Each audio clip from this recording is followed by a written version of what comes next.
Ya, terima kasih pemirsa, Anda masih bersama kami di Liputan Metropolis.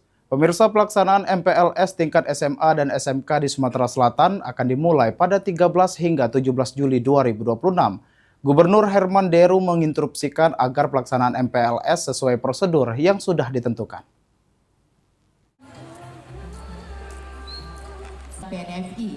Pelaksanaan masa pengenalan lingkungan sekolah atau MPLS bagi peserta didik baru tingkat SMA dan SMK di Sumatera Selatan dijadwalkan berlangsung tanggal 13 hingga 17 Juli 2026.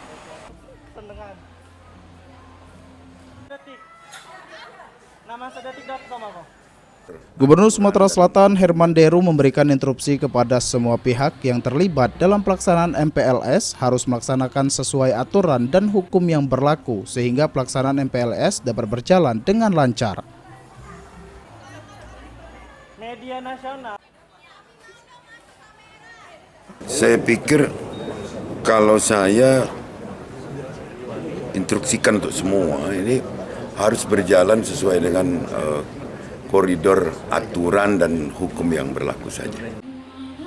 Masa pengenalan lingkungan sekolah sendiri sebagai bentuk adaptasi siswa baru, pengenalan fasilitas, dan pembinaan karakter. Eki Saputra, PAL TV.